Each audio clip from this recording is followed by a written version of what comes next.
저는 케이트 맥도날드입니다. 영국 국방부에서 15년간 국제 무기 체계를 분석해온 수석 분석관이죠. 2025년 3월 어느 월요일 아침이었습니다. 평소처럼 출근해서 커피 한 잔 마시며 하루 일정을 확인하고 있었는데 책상 위에 놓인 보고서 제목을 보고 깜짝 놀랐어요. KF 보라매 NATO 차세대 전투기 도입 검토 요청서, 또 아시아발 과대 광고군. 속으로 중얼거렸습니다. 보고서를 넘기자 더욱 놀라운 내용이 나왔어요. 폴란드 정부가 공식적으로 KF-21 검토 중이라는 거였습니다. 그것도 F-16 사업의 우선 후보로 말이죠. 체코와 그리스도 관심을 보이고 있다고 하네요. 이게 말이 되나? 의심스러웠어요. 지난 15년간 저는 아시아 방산업체들을 지켜보며 한 가지 확신을 갖게 되었거든요. 빠른 성장과 화려한 홍보 뒤에는 항상 부실한 기술력이 숨어 있다는 것이죠. 특히 한국은 더욱 그랬습니다. 2010년대 초 저는 한국 방산업체들의 급속한 수출 증가에 대한 심층 분석 보고서를 작성했었어요. 6개월간 현지 조사도 다녀오고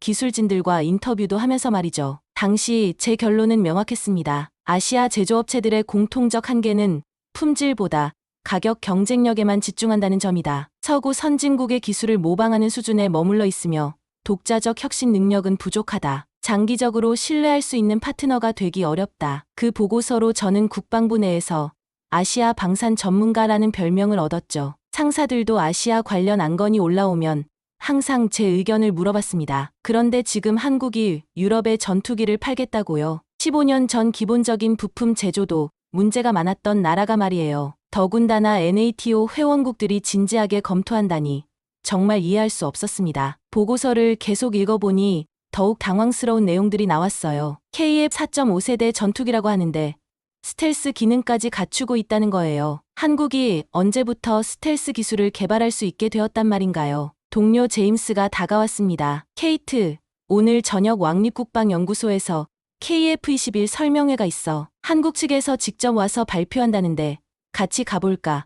상당히 흥미로울 것 같은데. 저는 비웃음을 지었어요. 물론이지. 15년 만에 그들이 얼마나 발전했는지 직접 확인해보자고. 아마 또 화려한 홍보 영상이나 보여주면서 과장된 성능을 자랑하겠지. 하지만 마음 한편으로는 궁금했어요. 정말 한국이 그동안 얼마나 변했을까? 제가 15년 전에 내린 평가가 여전히 유효할까? 아니면 정말로 뭔가 달라진 게 있을까요? 왕립국방연구소로 가는 택시 안에서 15년 전 기억이 생생히 떠올랐습니다. 2010년부터 2015년까지 저는 아시아 신흥, 방산 국가들의 기술 수준을 평가하는 대규모 프로젝트를 맡았었어요. 정부에서 상당한 예산을 투입한 중요한 연구였죠. 당시 중국, 인도, 한국, 일본 등 아시아 주요국들이 방산 분야에서 급성장하고 있었거든요. 한국은 T-50 고등훈련기로 국제적 주목을 받기 시작했지만 저는 상당히 회의적이었습니다. 표면적으로는 성공적이어 보였지만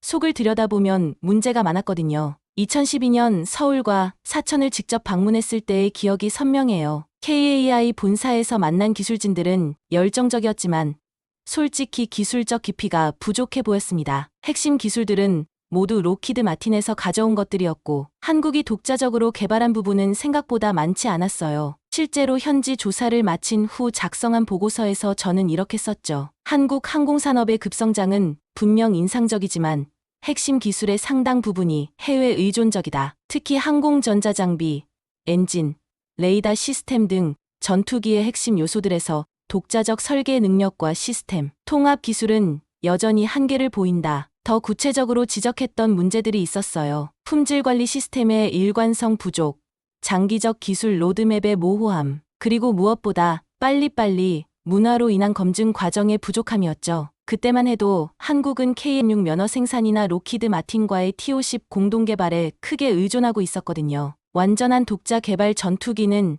정말 꿈도 꾸지 못하던 시절이었어요. 엔진은 제네럴 일렉트릭 것을 쓰고 레이더는 이스라엘이나 미국 것을 가져다 쓰는 수준이었으니까요. 더욱이 2015년경 한국이 인도네시아와 KF-X 공동 개발을 시작한다는 소식을 들었을 때는 정말 당황스러웠습니다. 한국 스스로도 아직 검증되지 않은 기술로 다른 나라와 공동 개발을 한다고? 이건 너무 무모한 도전이 아닌가? 당시 동료들과 이런 이야기를 나눴던 기억이 나네요. 한국이 너무 성급하게 나서는 것 같다. 아직 독자 기술력이 충분히 검증되지 않았는데 벌써 수출을 염두에 두고 있다니, 그런 생각들이 15년간 제 머릿속에 깊이 자리 잡고 있었어요. 아시아 국가들은 분명 빠르게 성장하지만 기술적 깊이가 부족하다. 특히 한국은 아직 진정한 기술 강국이 되기에는 더 많은 시간과 경험이 필요하다고 확신했습니다. 왕립국방연구소 대강당에 도착했을 때 생각보다 훨씬 많은 사람들이 참석해 있었습니다. 평소 이런 설명회에는 20-30명 정도 오는데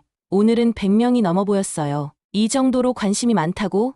정말 놀랐습니다. 자리를 둘러보니 NATO 각국 무관들, 방산업체 임원들, 대학 교수들까지 다양한 사람들이 와 있더군요. 특히 BAE 시스템즈, 레오나르도, 사브 같은 유럽 방산업체 대표들도 보였어요. 이들이 한국 전투기 설명회에 이렇게 많이 참석한다는 게 의외였습니다. 제임스가 속삭였어요. 저기 봐, 프랑스 다수 항공 사람들도 왔네. 뭔가 심상치 않은데 더 놀라운 건 발표자 소개를 듣는 순간이었습니다. 한국항공우주산업 국제사업본부장 박민수 씨와 함께 앉은 여성의 이름이 호명되었을 때 저는 깜짝 놀랐거든요. 기술 자문으로 소피아 크리스텐센 박사가 함께하겠습니다. 설마, 제 눈을 의심했어요. 소피아 크리스텐센, 젠 BAE 시스템즈 수석 엔지니어였던 바로 그 사람이 한국항공우주산업 자문으로 앉아있는 거예요. 15년 전 제가 아시아 방산업체를 비판적으로 평가할 때 같은 편에 서 있던 바로 그 소피아 말입니다. 15년 전 소피아는 저보다도 더 회의적이었거든요. 한 번은 이런 말을 했었어요. 아시아 기술로는 적어도 20년은 더 지나야 유럽 수준에 도달할 수 있을 것이다. 특히 전투기 같은 복합 시스템은 더욱 그렇다. 그런 소피아가 왜 한국 회사에 자문을 하고 있을까요? 돈 때문일까요? 아니면 정말 뭔가 변한 게 있는 걸까요? 뭔가 이상한데 직감이 왔어요. 박민수 본부장이 발표를 시작했습니다. K의 보라매는 4.5세대 멀티롤 파이터로서 완전한 한국 독자 기술로 개발된 전투기입니다. 스크린에 나타난 K의 모습은 정말 인상적이었어요. 날렵한 외관의 스텔스 설계까지 겉보기만으로는 확실히 최신 전투기다운 모습이었습니다. 핵심 기술들을 보시면 AESA 레이더는 한화 시스템에서 독자 개발했고 통합전자 전체계도 % 국산 기술입니다. 하지만 제 시선은 계속 소피아에게 고정되어 있었죠. 소피아의 표정을 읽으려 했지만 너무 진지해서 알 수가 없었어요. 발표가 계속되면서 놀라운 내용들이 나왔습니다. 실제 비행 테스트 영상, 각종 무기 시스템 통합 과정, 그리고 무엇보다 인상적이었던 건 개발 일정을 정확히 지키고 있다는 점이었어요. 15년 전 한국 프로젝트들은 항상 지연되기 일쑤였거든요. 그런데 이번에는 달랐습니다. 발표 중간 소피아가 일어나 보충 설명을 했어요. 저는 15년 전 한국 기술을 신뢰하지 않았습니다. 솔직히 말하면 상당히 회의적이었죠. 하지만 지금은 완전히 달라졌어요. 강당이 조용해졌습니다. 모든 사람이 소피아의 말에 집중하고 있었어요. 만약 이유를 알고 싶으시면 질문 시간에 물어보세요. 제가 왜 생각을 바꾸게 되었는지 구체적으로 설명해 드리겠습니다. 강당이 술렁였어요. 제 주변 사람들도 서로 수군거리기 시작했습니다. 그리고 저는 확신했어요. 뭔가 큰 변화가 있었구나. 소피아 같은 사람이 마음을 바꿀 만큼 말이죠. 질문 시간이 되자 저는 즉시 손을 들었습니다. 이런 기회를 놓칠 수는 없었거든요. 저는 영국 국방부의 케이트 맥도날드입니다. 소피아 박사, 15년 전 당신은 한국 기술 수준에 대해 상당히 회의적이었죠. 특히 아시아 국가들이 독자적인 전투기를 개발하는 것은 최소 20년은 더 걸릴 것이라고 하셨는데 지금은 왜 생각이 바뀌었나요? 소피아가 저를 보며 잠시 미소를 지었어요. 아마 제가 15년 전 그 보고서를 썼다는 걸 기억하는 것 같았습니다. 케이트, 반갑네요. 당신의 질문은 정말 핵심을 찌르는군요. 소피아가 깊은 숨을 쉬며 말을 이었습니다. 15년 전 저는 한국을 기술 모방국가라고 평가했습니다. T-50도 로키드 마틴의 기술 지원 없이는 불가능했다고 봤고 독자적인 시스템 통합 능력은 부족하다고 판단했어요. 솔직히 말하면 당시에는 정말 그랬거든요. 강당이 조용해졌습니다. 모든 사람이 소피아의 말에 귀를 기울이고 있었어요. 하지만 2008년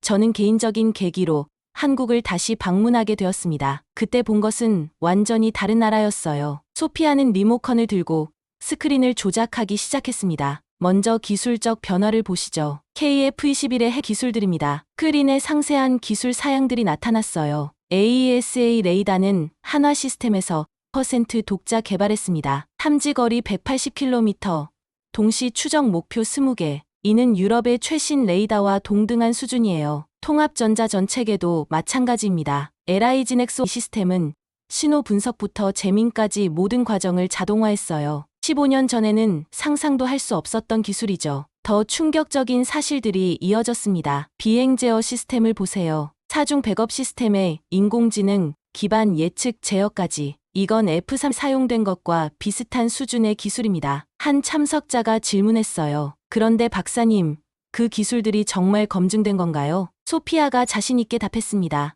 2019년부터 현재까지 6년간의 개발 과정에서 주요 기술적 결함이나 설계 변경이 거의 없었어요. 이는 정말 놀라운 수준입니다. F-35나 유로파이터 개발 당시와 비교해보면 그 차이가 확연해요. 저는 여전히 믿기 어려웠어요. 하지만 소피아 박사, 그렇게 급격한 변화가 정말 가능한 건가요? 케이트, 당신도 알겠지만 한국의 학습 능력은 정말 놀라워요. 그들은 티신 개발 과정에서 얻은 경험을 바탕으로 완전히 새로운 차원의 기술력을 구축했습니다. 소피아는 또 다른 자료를 보여줬어요. 이건 한국의 방산 기술 투자 현황입니다. 지난 10년간 연구개발비만 매년 30% 이상 증가했어요. 특히 인재 양성에 엄청난 투자를 했습니다. 지금 KAI에는 박사급 연구원만 500명이 넘어요. 그리고 무엇보다 중요한 건 그들의 자세가 완전히 바뀌었다는 점입니다. 15년 전에는 빨리빨리 문화로 검증을 소홀히 했지만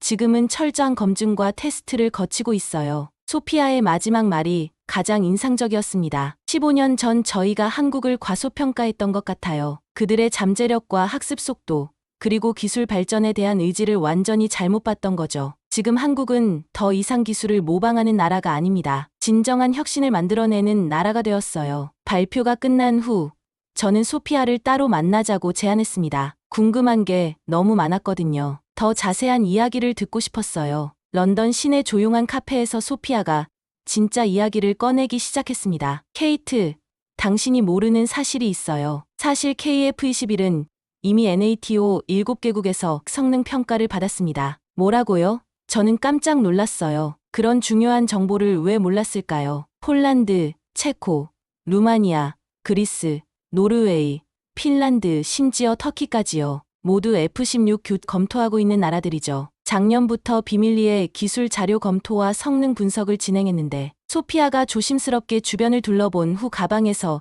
USB를 꺼냈어요. 이 자료들은 극비입니다. 하지만 당신이라면 믿을 수 있을 것 같아서. USB에 들어있는 내용은 정말 충격적이었어요. 폴란드 공군의 평가 결과를 보세요. F-16 대비 공대공 전투력 30% 향상, 레이더 탐지 능력 25% 우수, 스텔스 성능으로 피탐지 확률 40% 감소, 운용 비용은 35% 절감이라고 나와 있어요. 더 놀라운 내용들이 계속 나왔습니다. 체코 공군은 라팔과 직접 비교했는데 공대공 성능 90% 수준, 공대지 성능은 오히려 10% 우수, 가격은 라팔의 65% 수준이라고 평가했어요. 그리스는 어떤가요? 제가 물었습니다. 그리스가 가장 흥미로워요. F-16 업그레이드 비용과 K-21 신규 도입 비용을 비교했는데 장기적으로는 KF-20이 더 경제적이라는 결론이 나왔거든요. 소피아는 계속해서 놀라운 정보들을 공개했어요. 노르웨이는 F-35와의 조합에 대해 연구했습니다. F-35가 고가의 최첨단 임무를 담당하고 KF-1이 일반적인 방공 임무를 담당하는 하이로우 믹스 전략이죠. 비용 대비 효과가 엄청나다는 평가가 나왔어요. 믿을 수 없었습니다. 이 자료들이 정말 진짜라면 100% 진짜예요. 그리고 더 놀라운 건 미 공군도 이 평가 결과들을 주목하고 있다는 겁니다. 소피아의 목소리가 더욱 낮아졌어요. 실제로 미 국방부 내부에서는 F-10 후속 기종 검토 목록에 KF 비공식적으로 올려놨어요. 아직 공개되지 않았지만 태평양 지역 배치용 경전투기로 고려하고 있다고 들었습니다. 그게 정말 가능한 일인가요? 케이트, 생각해보세요. 미군도 모든 임무에 F-35를 쓸 수는 없어요. 너무 비싸거든요. 일반적인 방공이나 근접 지원 임무에는 KF-21 같은 경제적인 전투기가 더 적합할 수 있어요. 소피아는 또 다른 충격적인 사실을 털어놨습니다. 사실 제가 KAI 자문을 맡게 된 것도 이런 배경 때문이에요. BAE에서도 KF-20 인정하고 있거든요. 경쟁자이면서 동시에 협력 파트너가 될 수 있다고 봐요. 어떤 협력 말인가요? KF-21의 유럽 버전 개발이에요. 유럽 내 보안 요구사항이나 NATO 표준에 맞춘 개조 버전을 만드는 거죠. 한국의 기본 플랫폼에 유럽의 특화 기술을 결합하는 방식이에요. 소피아는 마지막으로 이렇게 말했어요. 15년 전 저희가 한국을 완전히 잘못 봤어요. 그들의 기술 발전 속도와 학습 능력을 과소평가했던 거죠. 지금 한국은 더 이상 기술을 따라가는 나라가 아니라 새로운 기준을 만들어가는 나라가 되었어요. 다음 날 국방부로 돌아온 저는 소피아가 보여준 자료들이 계속 머릿속을 맴돌았습니다. 정말 한국이 그렇게 달라진 건지 더 깊이 조사해보기로 했어요. 영국 국방부에 분류된 데이터베이스에 접속해서 KF-21 관련 모든 정보를 검색했습니다. 그런데 조사 과정에서 상당히 흥미로운 사실을 발견했어요. 인도네시아와의 공동개발 과정에서 벌어진 일련의 사건들이었습니다. 자료를 자세히 살펴보니 문제가 한두 개가 아니었어요. 인도네시아는 2005년 KF-21 개발비의 20%인 1조 7천억 원을 2026년까지 부담하기로 했지만 계속해서 분담금 납부를 지연시켰더군요. 2019년부터 매년 납부 지연, 2021년 대폭 지연, 2022년에는 아예 몇 개월간 납부 중단. 기록을 보니 정말 심각했어요. 심지어 2024년에는 분담금을 원래 약속의 3분의 1 수준인 6천억 원으로 줄여달라고 요청했다고 하네요. 이유는 재정 상황 악화라고 했지만 실제로는 다른 전투기 구매에 돈을 쓰고 있었던 거죠. 더 충격적인 건 2025년 초 인도네시아 기술진이 KF 관련 기밀 자료를 USB로 유출하려다 적발됐다는 사실이었습니다. 보안이 철저한 KAI 연구동에서 기술 자료를 빼내려 했다는 거예요. 이게 정말 공동개발 파트너의 행동인가? 정말 어이가 없었어요. 그런데 더 놀라운 건 인도네시아가 KF 개발에 참여하면서 동시에 다른 나라들과 별도의 전투기 도입을 추진하고 있다는 사실이었습니다. 프랑스 라팔 42대, 미국 F-15EX 24대, 심지어 터키의 칸 전투기 48대까지 KF 공동개발을 하면서 경쟁 기종을 4개나 동시에 도입한다고? 이건 상식적으로 말이 안 되는 일이었어요. 자료를 더 파보니 인도네시아의 진짜 의도가 보이기 시작했습니다. KF-21에서 최대한 기술을 후 더 유리한 조건을 제시하는 다른 나라로 갈아타려는 계획인 것 같았어요. 이때 갑자기 제 휴대폰이 울렸습니다. 프랑스 다소 항공의 마르크 듀랑 부사장이었어요. 케이트, 혹시 시간 있으면 만날 수 있나? KF의 중요한 이야기가 있어. 다음 날 파리로 날아가 마르크를 만났습니다. 에펠탑이 보이는 고급 레스토랑에서 그는 솔직하게 털어놨어요. 케이트, 우리는 솔직히 KF 때문에 걱정이 많아. 성능은 라팔과 거의 비슷한데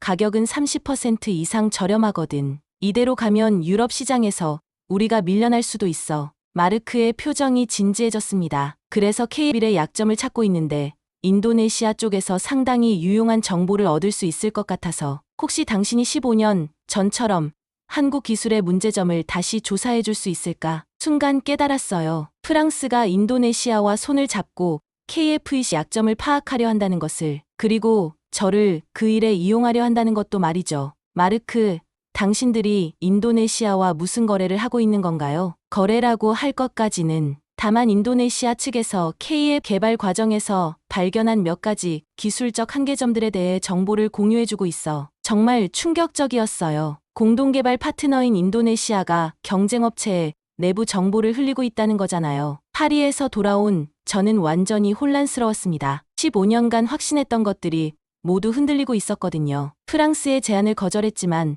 마음 한편으로는 여전히 의구심이 남아있었어요. 정말 한국이 그렇게 달라진 걸까요? 아니면 소피아나 다른 사람들이 과장하고 있는 건 아닐까요? 며칠을 고민하던 중 국방부 장관실에서 긴급 연락이 왔습니다. 케이트, KF 관련해서 극비 브리핑이 있어. 지금 당장 올라와. 장관실에 들어서자 뜻밖의 인물이 앉아 있었어요. 영국 공군 참모총장 데이비드 경이었습니다. 그 옆에는 방산청 차관과 몇 명의 고위 관료들도 함께 있었고요. 케이트, 앉게. 실은 우리도 KF-21을 극평가하고 있었네. 데이비드 경의 말에 깜짝 놀랐어요. 언제부터요? 작년 하반기부터야. 폴란드와 체코에서 좋은 평가가 나오기 시작하면서 우리도 관심을 갖게 되었거든. 결과가 나왔어. 스크린에 나타난 자료는 정말 충격적이었습니다. 영국 공군 독자 평가 결과야. KF 대타이푼 성능 비교 분석이지. 데이터가 하나씩 나타났어요. 공대공 전투에서는 거의 동등한 수준이야. 특히 BVR, 즉 시계 밖 공중전에서는 KF 약간 우세하다는 결과가 나왔어. AESA 레이더 성능 때문이지. 공대지 임무에서는 어떤가요? 제가 물었습니다. 이게 더 놀라운데 KF-21이 타이푼 15% 정도 우수해. 정밀 타격 능력이나 다양한 무기 운용 능력에서 말이야. 더 놀라운 사실들이 계속 이어졌어요. 운용 비용을 보면 더욱 충격적이야. KF-21 타이푼의 6 수준이거든. 연료비, 정비비, 부품비 모든 면에서 경제적이야. 방산청 차관이 추가 설명을 했습니다. 실제로 8개월간 시뮬레이션과 기술 자료 분석을 진행했는데 단 한 번의 심각한 기술적 결함도 발견되지 않았습니다. 이는 정말 놀라운 수준이에요. 그럼 왜 지금까지 비밀로 했나요? 데이비드 경이 답했어요. 처음에는 우리도 반신반의했거든. 한국 기술에 대한 선입견이 있었으니까. 하지만 결과가 너무 좋아서 여러 번 재검증을 했어. 모든 결과가 일관되게 나왔지. 그때 장관실 문이 열리며 국방장관이 들어왔습니다. 케이트, 자네가 15년 전 한국 기술에 대해 작성한 보고서를 읽어봤네. 상당히 회의적이었더군.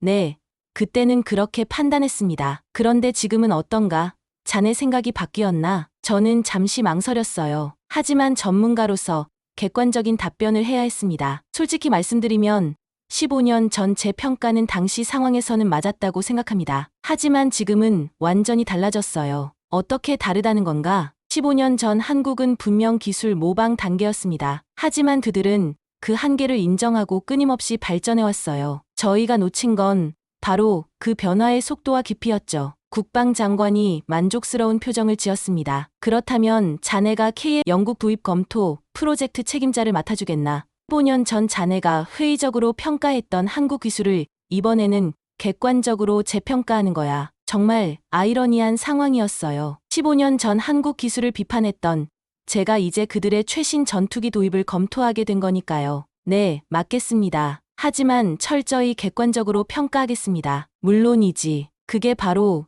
우리가 자네를 선택한 이유야. 2025년 6월 서울 김포공항. 저는 15년 만에 한국 땅을 밟고 있었습니다. 이번에는 KF-20 영국 도입 검토 프로젝트 책임자로서의 공식 방문이었어요. 공항에서 저를 맞이한 건 박민수 본부장과 놀랍게도 15년 전 제가 비판적으로 평가했던 보고서를 받았던 김철수 KAI 기술 담당 부사장이었습니다. 15년 만이네요.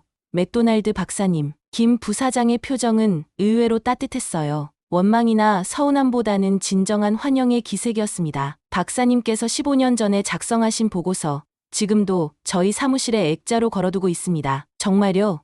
그런 혹독한 평가를 왜? 그 비판이 저희에게는 가장 큰 자극이 되었거든요. 덕분에 더 치열하게 기술 개발에 매진할 수 있었어요. 어떤 의미에서는 박사님이 지금의 K를 만들어주신 셈이죠. 김포공항에서 사천으로 가는 길에 김 부사장이 15년간의 변화에 대해 설명해 주었습니다. 2010년대 초 박사님의 지적이 맞았어요. 당시 저희는 정말 빨리빨리 문화에 젖어 있었고 검증보다는 납기에만 신경 쓰고 있었거든요. 그래서 어떻게 바뀌셨나요? 2015년부터 완전히 새로운 시스템을 도입했어요. 독일의 품질관리 시스템을 벤치마킹하고 일본의 카이젠 문화를 받아들였죠. 그리고 무엇보다 실패를 두려워하지 않는 문화를 만들었어요. KAI 본사에 도착했을 때 본 것은 완전히 새로운 세계였습니다. 15년 전과는 비교할 수 없는 첨단 시설, 체계적인 연구개발 시스템, 그리고 무엇보다 직원들의 달라진 자신감이 느껴졌어요. 김 부사장이 저를 한 회의실로 안내했습니다. 벽면에는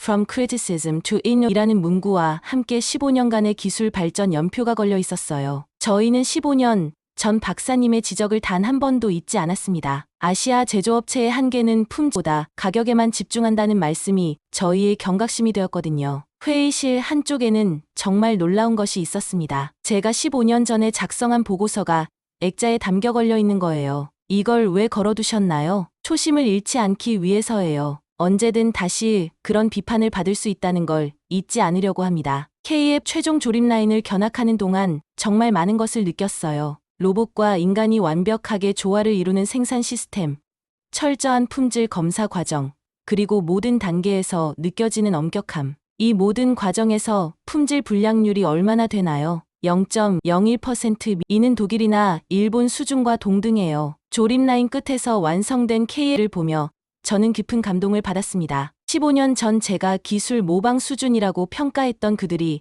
이제는 세계 최고 수준의 전투기를 만들어내고 있었거든요. 마지막으로 김 부사장이 말했어요. 박사님, 15년 전 비판이 틀렸다고 생각하지 않아요. 당시에는 정말 그랬거든요. 하지만 그 비판 덕분에 지금의 K21이 있는 거죠. 진정한 기술 강국은 비판을 두려워하지 않고 그것을 성장의 동력으로 만드는 나라라고 생각해요. 그때 깨달았어요. 진정한 혁신은 완벽함에서 나오는 게 아니라 부족함을 인정하고 끊임없이 발전하려는 의지에서 나온다는 것을. 15년 전 저는 한국을 아직 시간이 더 필요한 나라라고 평가했습니다. 하지만 지금 보니 그들은 그 시간을 정말 의미 있게 사용했더군요. 그리고 저 역시 15년 만에 중요한 것을 배웠어요. 고정관념을 버리고 변화를 인정하는 용기의 중요성을 말이죠. 한국의 K1이 세계에서 인정받는 이유를 이제야 제대로 알 것 같습니다. 그들은 단순히 좋은 전투기를 만든 게 아니라 비판을 성장으로 바꾸는 법을 배웠기 때문이에요. 영국으로 돌아가는 비행기 안에서